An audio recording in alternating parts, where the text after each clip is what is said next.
Welcome to the Navigator podcast. Hello, this is Brad Malone. Welcome to the Navigator podcast. With me is Craig Jacobus, one of our principal consultants.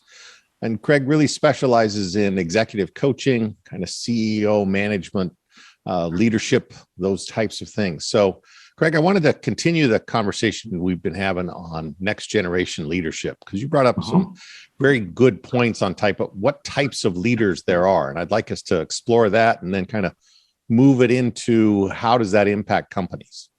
Absolutely. Love to, Brad. So tell me again, two types of leaders. What do you see? All right. So the two types that we really talked about were reward-driven and responsibility-driven. And they're pretty easy to spot, actually.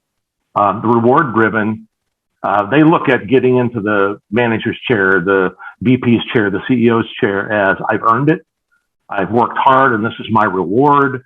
I get to sit back and enjoy the perks. I've actually heard them say I shouldn't have to babysit the people. I've hired good people. I shouldn't have to babysit them. And it should be the easiest job because now I've earned it. I've arrived. I focus on financials, the board, M&A, and that kind of stuff. That's reward-driven. Responsibility-driven is the other side, and they're focused on growing people, developing their leadership team, truly managing their subordinates, having difficult conversations when they have to. It's much more people-focused, and it's pretty easy to spot them. Got it. I mean, in these days of what some people term the Great Resignation, do we need to grow more of those reward or shift more of those reward people over to responsibility driven, or what do you see is needed most now? I think unquestionably we need more responsibility driven. We need more people in leadership positions that are focused on growing and developing their people underneath them. It doesn't mean that they're going to abdicate their responsibilities on financials and metrics and all of those things. But if you're truly going to grow your business, it is part and parcel to getting your people up to the highest level that they can be. Reward driven, really, they abdicate that responsibility and it comes back and bites them. Maybe not right in the beginning, but it definitely does after a while. Well, and I think when you say grow your business, so many of those kind of reward driven, let me see the metrics, all that, they forget that people are the ones that make those metrics up. I mean, in terms of they create the ability to even achieve those metrics. Without them, they're never going to happen. And what some of the fallacies are is, because I was really good at, I was a good project manager, or I was as great as an engineer, and I can focus down on that and have fun in that, they abdicate the responsibility of really growing their people. So you've coached in many organizations and many CEOs and executives. How do you kind of raise that consciousness to, we need to shift how we're kind of playing with managing our people and also building our managers? Well, first of all, they've got to get out of the mindset of, when I started out, there's much more. I find folks that are stuck in the reward driven world. It's, I should hire good people and let them do their thing. But we've got to get across to people that setting clear expectations, giving clear feedback, communicating with your people, that's where all the real growth comes from. And you can't focus down where you used to be comfortable. You have to focus on growing your people. And honestly, some folks are better at it than others.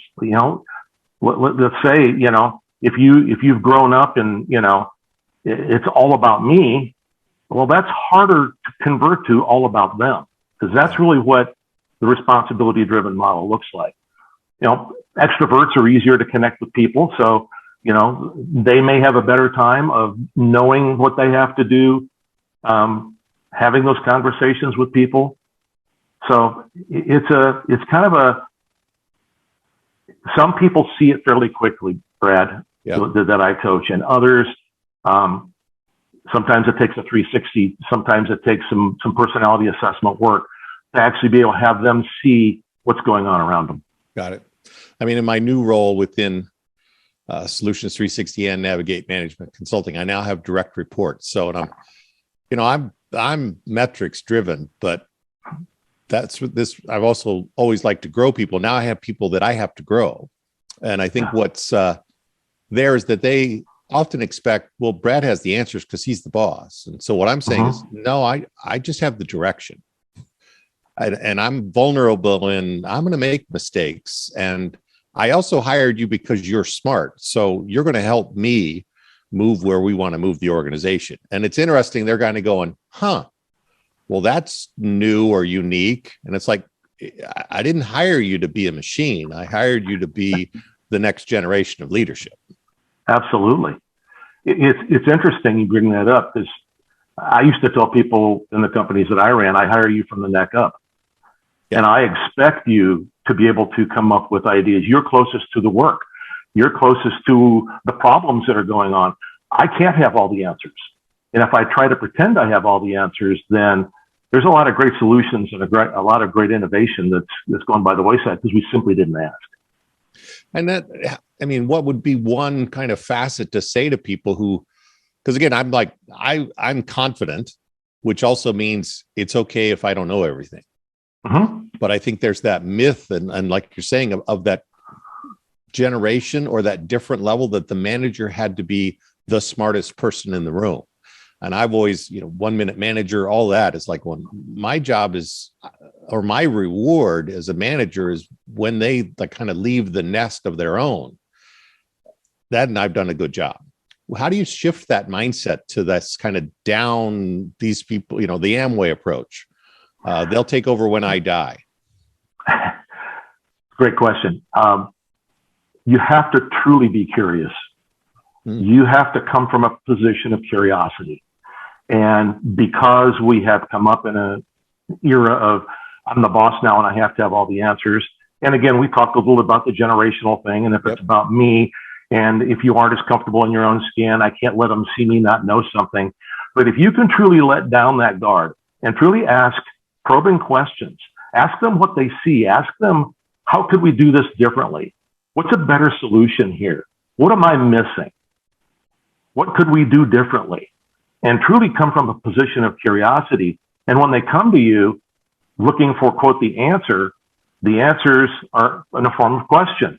Yep. What do you see? What areas, how did you get to that position? What do you see as a potential solution? Well, and I think within that, I'm also growing the next generation of responsible people. Absolutely. And that's really, which is, again, how I shift a culture, is that when everybody feels responsible for something, especially their piece of the pie in the company, I've now created a company that really collaborates. They want to feel like they're part of something. Absolutely. People want to know, what cog in this wheel am I? And what is the greater good? And we're talking about, next generation leaders. They truly want to be part of something. Absolutely. And they truly want to understand what's our mission beyond just making money.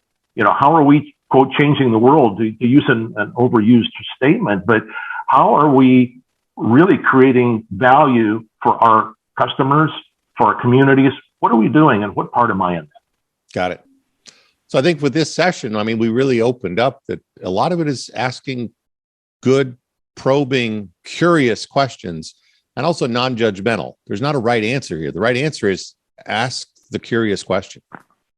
The right answer is, once you've asked enough questions, you're going to have enough options that they also have ownership in some of the solutions. Again, if Absolutely. They want to be part of something, people want to have their voice heard. Absolutely. And if I'm asking people and then, my gosh, their suggestion or their idea got utilized, what kind of a boost is that for them? Right. But people really want to be part of something. Well, and more than just being heard, they want to see that their results actually change something or added value. So, indeed, great. Well, thank you for the conversation, Craig. I really enjoyed it, Brad. Thanks.